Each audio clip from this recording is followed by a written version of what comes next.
Hello, my name is Yuval Harari, and I'm an historian. My first book, Sapiens, surveyed the human past, examining how an insignificant ape became the ruler of planet Earth. Homo Deus, my second book, explored the long-term future of human life, contemplating how humans might eventually become gods, and what the ultimate destiny of intelligence and consciousness might be. The present book focuses on current affairs and on the more immediate future of humankind. In a world deluged by irrelevant information, clarity is power, and censorship works not by blocking the flow of information, but rather by flooding people with disinformation and distractions. So what is really happening right now? What are today's greatest challenges and choices? What should we pay attention to? Billions of us can hardly afford the luxury of investigating these questions because we have far more pressing things to do. We have to go to work, take care of the kids, or look after elderly parents. Unfortunately, history gives no discounts. If the future of humanity is decided in your absence because you're too busy feeding and clothing your kids, you and they will not be exempt from the consequences. This is very unfair, but whoever told you that history was fair? A book doesn't give people food or clothes, but it can offer some clarity, thereby helping to level the global playing field. If this book empowers even a handful of additional people to join the debate about the future of our species, it has done its job.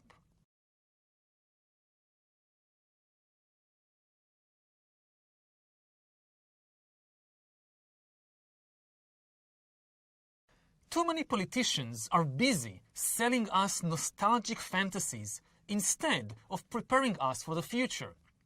This is because most people don't like radical change, and they fear the unknown. They want more stability, and in particular, they want to have a secure identity that will give meaning to their lives. This is why we see a wave of nostalgic political visions that look more to the past than to the future. Politicians in diverse countries, including the USA, Britain, Russia, India, and Poland, turn to traditional nationalist and religious stories and promise a return to some golden past. In my own country of Israel, the government relies on the Bible and on Jewish tradition to justify its actions. Nationalism and religion are comforting because they explain to us, in simple terms, what is happening in the world, what is our personal place in the cosmic drama, who we are, and what is the meaning of our lives. Moreover, the nationalist and religious stories claim to be absolute and eternal truths that did not change for thousands of years, and that cannot be changed even by the technological and economic revolutions of the 21st century. They thus claim to provide an anchor of certainty in a stormy world. Unfortunately, the nostalgic fantasies of nationalism and religion will not solve the big problems of the 21st century. How to deal with climate change? What to do when AI pushes billions of people out of the job market? How to use the enormous new powers of genetic engineering? You won't find the answers to these questions in the Bible or in Judaism, because the people who wrote the Bible and created Judaism knew little about global warming and knew even less about genetics and computers. The reality of the 21st century is frightening, so I understand why people wish to turn away from it. But we don't have any choice. We have got to see reality as it is. And we have got to develop new political models that can deal with the unprecedented problems of the 21st century.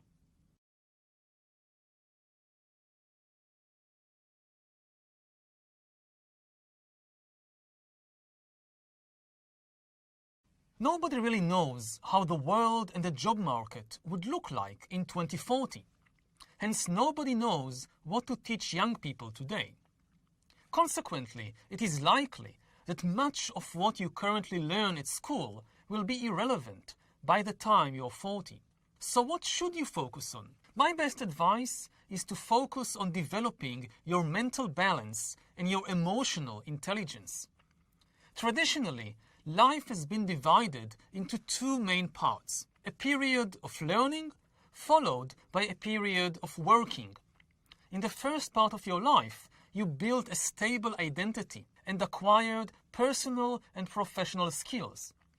In the second part of life, you relied on your identity and skills to navigate the world, earn a living, and contribute to society. But by 2040, this traditional model will become obsolete. And the only way for humans to stay in the game will be to keep learning throughout their lives and to reinvent themselves again and again, even at the age of 50. Yet change is usually stressful. And after a certain age, most people don't like to change. When you're 10 years old, your entire life is change, whether you like it or not. Your body is changing, your mind is changing, your relationships are changing. Everything is in flux. You're busy inventing yourself. By the time you're 50, you don't want change. You want stability. But in the 21st century, you won't be able to enjoy that luxury. If you try to hold on to some stable identity, some stable job, some stable worldview, you will be left behind, and the world will fly by you with a whoosh. So people will need to be extremely resilient and mentally balanced to sail through this never-ending storm and to deal with very high levels of stress.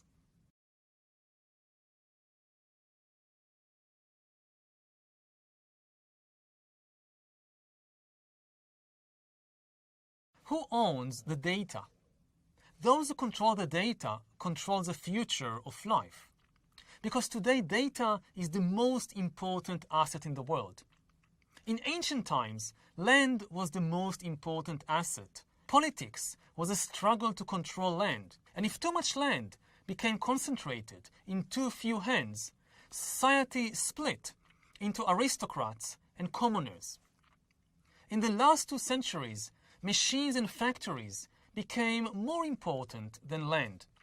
Political struggles focused on controlling machinery. And if ownership of the machines became concentrated in too few hands, society split into capitalists and proletariats. In the 21st century, however, data will eclipse both land and machinery as the most important asset, and politics will be a struggle to control the flow of data. If data becomes concentrated in too few hands, humankind might split, not into classes, but into different species.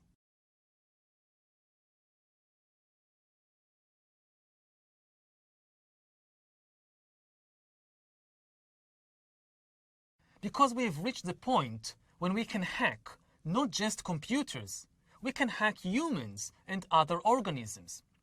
There is a lot of talk these days about hacking computers, but actually we are entering the era of hacking human beings. What do you need in order to hack a human being? You need 2 things: a lot of computing power and a lot of data, especially biometric data. Not data about where I go or what I buy, but data about what is happening inside my body and inside my brain. Up until now, we didn't have enough computing power and enough data to hack humans. Even if the Spanish Inquisition or the Soviet KGB spied on me every minute of every day, they lacked the biological knowledge and the computing power necessary to hack the biochemical processes shaping my feelings and my choices. But soon we will have enough of both. Advances in computer science, especially the development of machine learning and artificial intelligence, are giving us the necessary computing power. At the same time, advances in biology and brain science are giving us the necessary understanding of what is happening inside the brain and body of humans. When you merge the revolution in infotech with the revolution in biotech, you get the ability to hack humans. Perhaps the key invention that enables infotech and biotech to merge is the biometric sensor, which converts biological processes into electronic information that computers can store and analyze. Given enough such information and enough computing power, external systems can hack all your feelings, decisions, and opinions. They can know exactly who you are. They can know you better than you know yourself. If we are not careful, we will soon be living under digital dictatorships.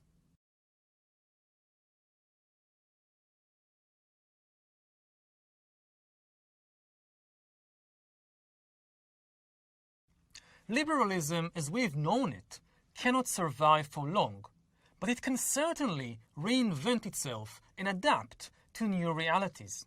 The great advantage of liberalism over other ideologies is that it is very flexible and undogmatic.